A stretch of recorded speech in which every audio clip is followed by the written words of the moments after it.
Gereken adımlarla ilgili başlayalım. Şimdi 26 Ekim'de gerillaların sınır ötesine çekilmesi ardından birinci aşamanın tamamlandığı görüşü hakimdi. Devlet yetkilileri de olumlu mesajlar verdiler. Hatta Numan Kurtulmuş artık ikinci aşama dedi.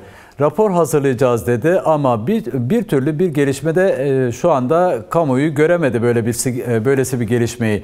Şimdi ikinci aşama ya da hukuki aşamada öncelikli adım sizce ne olmalı?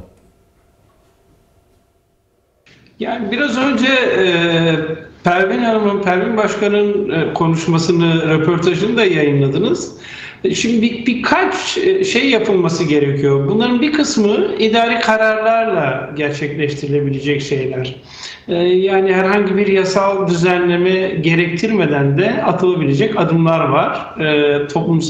Barışın toplumsallaştırılması ve güvenin artırılması için. Bir kısmının ise ancak yasal düzenlemeyle çözülmesi gerekiyor. Yani nedir mesela yasal düzenleme gerektirmeyen işler? Cezaevlerinde ki hasta mahpusların serbest bırakılması. Bunun için bir yasal düzenleme gerekmiyor. Yani pek çoğu için üniversite hastanelerinin verdiği raporlar var, ATK raporları var. Yani bunlar göz önünde bulundurularak cezaevindeki siyasi tutsakların hemen serbest bırakılması mümkün. Yine idari kararlarla cezaevindeki sorunun çözülebileceği bir başka başlık da infazını tamamlamış olanların, yani bakın bir aftan, bir yasal düzenlemeden falan bahsetmiyoruz. İnfazını tamamlamış, 30 yıllık süresini tamamlamış kişilerin cezaevi idare kurul kararlarıyla serbest bırakılmamaları, hala cezaevinde tutulmaları gibi işler var. Yani bunun için de bir yasa gerekmiyor. İdare kurul kararlarıyla cezaevindeki siyasi tutsakların, infazları tamamlamış olanların serbest bırakılması mümkün. Evet. Fiili olarak Kürtçe üzerindeki yasakların kaldırılması mümkün. Fiili olarak, yani bir idari kararlarla çözülmesi mümkün olan şeyler var. Yani ben ayrıntılandırmayayım. Yani böyle kent isimlerinden, internet sitelerinden Kürtçenin kaldırılmasına kadar sadece idari uygulamalar bunlar. Yani bunlar yapılabilecek şeyler. Yine en önemli sorunlardan birisi yerel yönetimlerin iradelerinin gasp edilmesi meselesi. Kayyum rejimi. Evet. Bunun için de kökünden sorunun çözümü için elbette 5393 sayılı yasada, belediyeler yasasında bir değişiklik yapılması gerekiyor. Ama mevcut sorunun en azından bu aşamada çözülmesi mümkün. İçişleri Bakanlığı kayyum atadığı belediyelere tekrar bir görevlendirme yazısı yazmayarak seçilmiş belediye eş başkanlarının göreve dönmesini, belediye meclislerinin toplanmasını sağlayabilir. Yani bunlar için herhangi bir yasal düzenleme yapılmasına gerek yok. İdari kararlarla da bu sorunlar önemli oranda çözülebilir. Ama sözünü ettiğimiz barış ve demokratik toplum sürecinin yasal güvenceye kavuşturulması için yapılması gerekenler idari işler değil. Onun için bir yasal güvenceye kavuşturulması için düzenlemeler yapılması gerekiyor. Elbette öncesinde belki birazdan konuşuruz. Yani İmralı'ya gidilmesi, komisyonun mutlaka İmralı'ya gitmesi, görüşme gerçekleştirilmesi gerekiyor.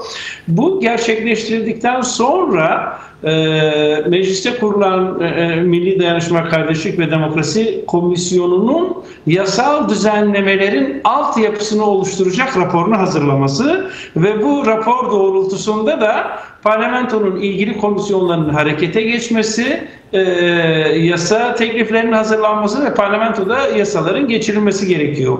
Biz bu başlığın biraz geniş tutulmasını istiyoruz. Yani 100 yıllık bir meselenin çözümü için daha geniş yelpazede yasal düzenlemeler yapılmasını istiyoruz ama komisyon kendisini sadece bu çatışma sürecinin sona erdirilmesi ve bunun güvenceye kavuşturulması için yasal düzenlemeler yapmakla görevli görüyor.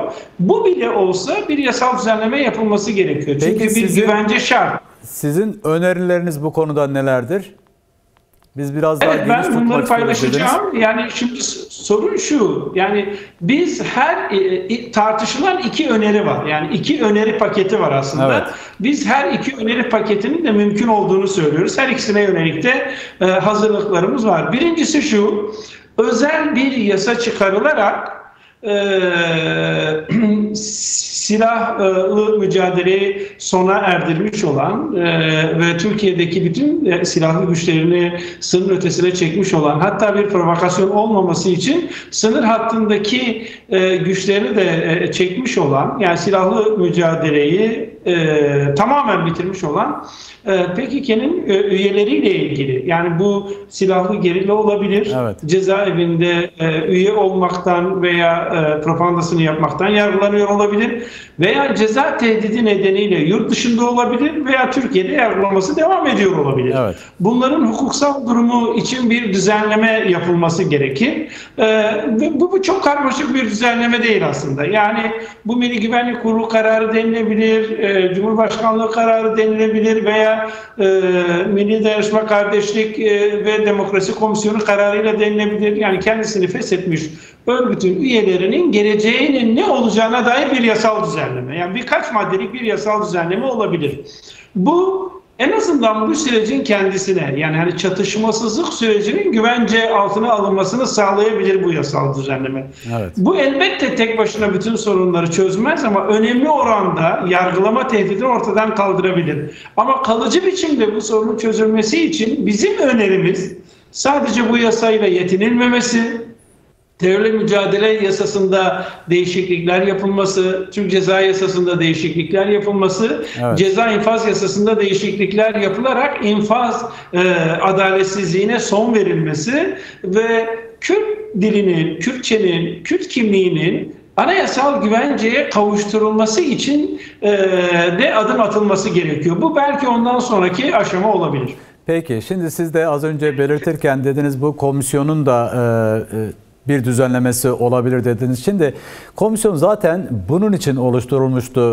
Süreci kalıcı, barış ve çözüme çevirecek yasa önerileri geliştirecekti ama bir türlü o aşamaya gelinmedi. İmralı'ya da gitmeleri, Önder Apo'yu dinlemeleri bekleniyordu. 2 haftadır toplanamıyor bile. Yani komisyonun önünde bir engel mi var?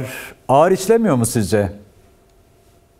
Ya ağır işlediği kanısındayız. Yani bizim de böyle bir değerlendirmemiz var. Özellikle dinlemelerin biraz uzatıldığı yönünde izlenimimiz var ve birkaç kez gecikmesi hani haklı makul sayılabilecek birkaç neden en azından bu haftaki erteleme anlaşılır bir nedene bağlıydı ama komisyonun çalışmalarını daha kısa sürede tamamlaması mümkün. Fakat görüşmeye gitmemiş olması, hala İmralı'ya gitmemiş olması komisyonun anlaşılır değil. Yani kendimizi Türkiye'nin dışında bir yerde tutalım. Yani bir ülkenin içerisinde bir iç çatışma var. Yani tek örneği biz değiliz. Yani sonuçta Kolombiya'da da yaşandı, İspanya'da yaşandı, İngiltere, İrlanda'da yaşandı, Filipinler'de yaşandı, Güney Afrika'da yaşandı.